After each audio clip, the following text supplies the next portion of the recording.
Hi, everyone. Welcome to Flock Talk. I'm Erin Morgan, And I'm Jordan Sloggett. and we work for the farmer members of the Ontario Sheep Farmers Organization.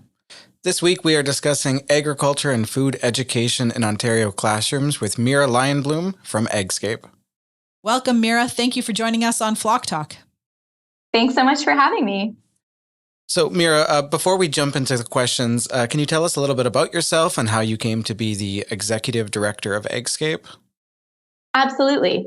My background is in education and specifically in curriculum and program development, looking at social justice issues. And the main focus for my professional work was in food justice and food accessibility, as well as having a bit of a background in agriculture, though I have certainly learned a lot from our staff and wonderful partners since.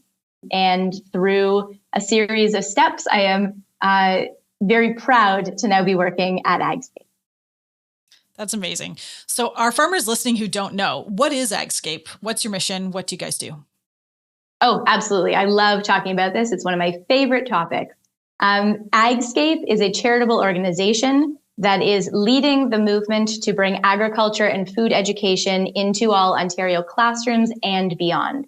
So we work with educators and youth to see and really understand their role within the food system as a vehicle for social, economic, and environmental impact, both now and in the future. So we also want to ignite interest in related agriculture and food careers. And we do this through our innovative programs, all of which are experiential and entirely science and evidence-based. That's amazing. Can you describe what is the current state of agriculture education in Ontario schools for some of our farmer audience that have been out of school for a number of years? Yeah, that's a great question. Over the years, there certainly has been the introduction of some agriculture education into the Ontario curriculum. There's been efforts to include a unit here or there in some of the subjects and some of the grade levels. However, we're still not seeing anywhere close to the level of agriculture and food literacy that needs to be in our education system. And perhaps even more importantly, there isn't much support for the educators. So those who are doing the curriculum writing absolutely can be putting new things into the curriculum. They provide the basic information that needs to be there. They have the handouts, they have some talking points. But if there's no support and guidance, ongoing learning and training for educators to be able to feel confident in teaching about agriculture and food, to answer questions, to find other ways to relate what they're learning to agriculture and food, because of course, more than anything else, food is our universal experience, then we're not doing the type of deep education that there is certainly the opportunity to do, the potential to do. So I have a follow-up question on that because I've experienced this with my own children. What happens when the educator does their own research and teaches from maybe their own limited knowledge? Does that just can we just let that happen in the classroom? Or are there sort of checks and balances on what teachers are teaching? That's a great question. And I'd say, like many good questions, the answer is it's a bit of both. There certainly are specific guidelines and expectations laid out for Ontario educators. So we know that educators have so much on their plates and so much on their shoulders, and they have more and more every year. They have very specific curriculum goals that they need to meet. They have specific topics, but they also have some room for creativity, certainly, and also do need to continue doing even more of their own work and research on top of the many hours they already work. So I'd say just like anything else, certainly a teacher's own opinions or research are going to come into what they're teaching, again, just like with any other topic. And we want to absolutely encourage educators to be doing research and getting their own interest in these topics to then be able to share that, right? Enthusiasm breeds enthusiasm. And one of the reasons that we exist, that AgScape is there, is that we are that resource for educators who want to learn more. And the work that we do, everything that we put out is science and evidence-based and very heavily annotated and with resources and additional links and ways that you can continue doing your own research that are included in it. So all of our programs are completely free, and that includes thousands of resources that we have in our digital resource library that are available for anyone to download. And they can look them up by subject or by grade or by keyword like sheep. And then everything to do with sheep is going to come up right there in the digital resource library, and they can download it and feel confident in where that's coming from. Great. So what sort of educational experiences have the biggest impact on students and teachers who rarely interact or know anything about modern agriculture? And can you also speak to sort of what grade levels you address with what resources? Absolutely. Just like with most of our learning, the understanding in updated or current pedagogy is that hands-on and experiential learning is impactful and crucial and at every age. So often as students get older, they start doing less and less of the, games or working with manipulatives in favor of many more, worksheets and lectures. And that is most definitely not a dig at educators by any means. It's just the way that our education system, like most other education systems, has been set up. When you can be physically holding something, certainly, but engaging different parts of your brain, when you can be doing some movement, when you can be incorporating games and little quizzes, little, trivia throughout learning, there's a lot of evidence to support the fact that that is really impactful. What's also really important is relating what you're learning to your current life experiences. So while it absolutely is important for us to continue learning about these great works of literature and about these, hard to understand mathematical concepts, it's also really hard for anybody, not just kids, to know why that is relevant for them right now. But there are ways to connect everything. Many educators do it, and it's a passion of theirs. We know that is how you ignite a spark of interest in a young person, really in anyone, but in a student. And what is more relevant to the human experience than food? When you can be talking about agriculture and food as you are trying to achieve your curriculum goals of specific math equations, right? And so instead of just talking about the mathematical concept, you are doing the engineering and math that's needed to design a barn for a specific animal, where we talk about how much space and what is needed for that animal. They're learning about that animal. They're learning about current agriculture in Ontario. They're also learning about their math curriculum goals, and it's going to sink in a lot more when it's something that then they can relate, then they're excited to go home and tell their families about, when they can then recognize something that either, they see in their fridge or they see out in the store or they see in a commercial and say, oh, I learned about that, and that's relevant to me. That's incredibly exciting and means that the lesson, both about agriculture and food and about whatever the curriculum goals are, is really going to resonate and stay there. Mira, I really liked what you said about that, relating it to personal experience there. But I think a lot of us in this industry can relate to the challenges about speaking to modern agricultural practices to people who have, their extent of knowledge about agriculture kind of begins and ends with Old MacDonald's farm. How much about agriculture do we need to explain, and what explanations, in your opinion, get the most positive responses from the public if our goal is to build and maintain their trust? Yeah, great question. Making sure that everything that is being presented has science behind it, has evidence behind it, is really crucial. It's one of the pillars of what AgScape does. It is one of our main values, and it is a way that we absolutely measure whether or not a resource is ready to go into a classroom or ready to be uploaded to then be out there in the world, is that we work with the fantastic commodity groups like Ontario Sheep in Ontario, but schools know that we are not there as a mouthpiece of any specific commodity group or any company or any organization. And that is the reason that we are an approved vendor in every school board in Ontario that we work with, which is almost every school board in Ontario, including, the furthest school boards, the fly-in communities, because of course now we can do, really meaningful virtual experiences. And that's both English and French, because we offer our programming in both.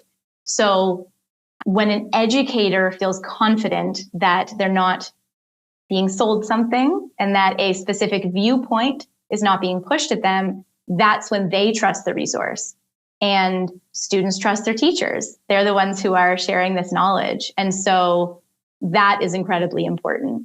And then, of course, keeping things as engaging and fun and relevant as possible, making sure that we are including stories, making sure that we're looking at what the makeup of Ontario is, and that those stories and those experiences are represented in our work and in a meaningful way, not in a token, but in a meaningful way of exploring history. That also can mean exploring negative elements, exploring drawbacks, exploring things in history or now, and looking at all sides of controversial topics or of arguments and bringing those to the students and saying, here's the work that has been done. Now let's use those critical thinking skills to be able to ask the questions you need to ask. Mm-hmm. So in your experience working with kids, when you've been talking about farming, what are some of the best ideas and some of the craziest questions that you've heard? Man, kids just have the best ideas. Like we hear the most incredible ideas and questions. Yes, of course, there's the sweet ones to talk about, like someone thinking chocolate milk comes from a brown cow and white milk comes from another cow. Like those are really sweet, and it's fun to be able to talk about those, and not in a way that is shaming them by any means, but in a we're learning together kind of way. But I'd say that something really important to understand is that we're not just talking about misconceptions that kids have. This is the fact that we don't have agriculture and food system education. We don't have that literacy among our population, which is certainly a problem that a lot of places have. The Canadian Agriculture Human Resource Council does incredible work, and they came out with a sweeping study last year that was a multi-year study of thousands of people across Canada. One of the really interesting things was that a majority of people could not name a career in agriculture or food outside of farmer or chef. Oh. And that's really telling, because 1 in 9 jobs has to do with agriculture and food in some way. So the chances of there being a few people in that class who are going to be working in agriculture is really high.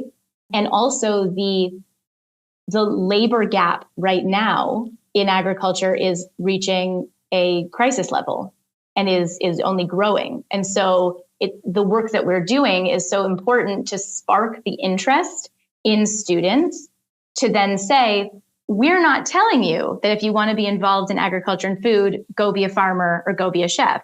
If you want to, that's fantastic, and we'll, help guide you to some resources. But if you want to be an engineer, if you want to be a biochemist, if you want to be a drone operator, if you want to be a lawyer or an accountant or a writer or an artist, we need you in agriculture. You can be doing what you love to do and what your skills are, and be contributing to a sustainable food system. And that's a really exciting thing. That's a really important spark to light now. Mm-hmm. Well, Mira, that is a great point to sort of end on, and that spark. And I'm sure a lot of our sheep farmer members have really appreciated hearing about the work that AgScape's doing, and some of them are probably also thinking, what can they do to support or volunteer their time and effort towards your cause? So, what sort of directions would you give for people who are listening and you've inspired to that they want to do something? Absolutely. We'd be so happy to welcome sheep farmers into our happy family, to our partners. We have a few programs where we utilize professionals in their fields, sometimes literally in their fields. So one thing we do is virtual field trips, and these are getting increasingly exciting and popular. We just had one to maple syrup facility that had over 20,000 live viewers, which was really exciting. That's incredible. Yeah. So this is where, for example, a sheep farmer would basically be set up by us, and you walk around with a camera and you're talking to us about what it is that you do. Really, what is it that you do? What's your day to day? Show us some of the sheep, of course. And there's thousands of students from across Ontario and really across Canada and the world who are tuning in live, and then thousands more who are watching the video after. Because it's live, it means that the students are asking questions that then the host gets to answer live. So that's such an exciting way to learn about agriculture from professionals. Another thing that we have is our Think Ag career competitions. And these are where we partner with a school or a school board or a municipality, and students all come together in one big space, often students from a few different schools or different classes. And we have our volunteers who have set up booths in this space. And the students go around to each booth for, between 10 and 15 minutes. And each booth has an exciting hands-on activity that is teaching a little bit about what they do, and also about how they got into that job and the career path. So students get to do this exciting activity. They get something hands-on. They get to meet and talk to, for example, sheep farmers.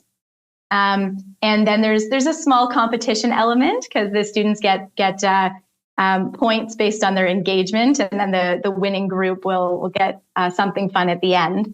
But this is one where we love welcoming in partners. And so based on where we're doing the Think Ag career competitions, because we do them across Ontario, we seek out local volunteers. And so that's where we would love to see some local sheep farmers. And then the last one, of course, is to share all of this with the educators in your life. So tell them about our Teacher Ambassador Program lessons, where they can have a trained teacher ambassador come into their class in person or virtually to run one of our curriculum-linked lesson plans. Or they can download any of the material they want, or they can register to get the activity kits that we send out a few times a year. So share this information with educators. And we also welcome anyone to become members. It's important to us that our members are not just large organizations or groups, but we have individuals, we have farmers, we have educators, we have really people of every demographic who themselves are members of AgScape, which means that you are helping us to shape the work that we're doing and what needs to come next. Wow. Thank you so much, Mira. This is my favorite thing about this podcast, is that I get to learn all about things that other people are doing in the agricultural sector. And it's really inspiring and really interesting. And thank you so much for your time. Thank you. This was such a pleasure. I love talking to you about this. It's wonderful. And thank you to everyone listening. Thanks, Mira. And thank you all for listening. We hope you enjoyed this episode. Join us next Wednesday, where Jordan and I will give you an update on all things Ontario sheep farmers. So, Aaron, what's new at OSF? In response to the suggestions from our members, there is lots of change ahead for the Ontario Sheep Farmers AGM and Convention. We're moving our meetings to the Cambridge Hotel and Conference Centre, and the AGM and banquet will be held on Friday, October 25th, followed by our convention on Saturday, October 26th. The AGM will begin at 1 o'clock on the Friday to limit the cost of hotels for attendees to only one night. And good news, the Cambridge Hotel breakfast is included in your night's stay. We believe this will significantly decrease the cost for our members to attend our event. For those who are not able to travel to Cambridge, we're hosting watch parties in Eastern and Northern Ontario. The details on these satellite locations will be available soon on our website at ontariosheep.org.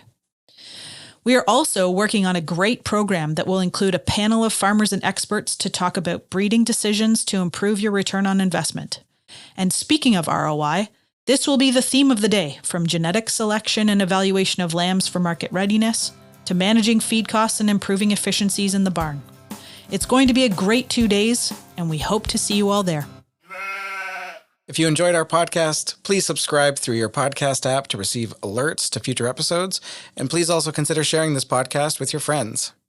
For more Ontario Sheep Farmers content, follow us on social media at Ontario Sheep Farmers on Instagram and Facebook, and at Ontario Sheep on X, formerly Twitter, and visit our website at ontariosheep.org.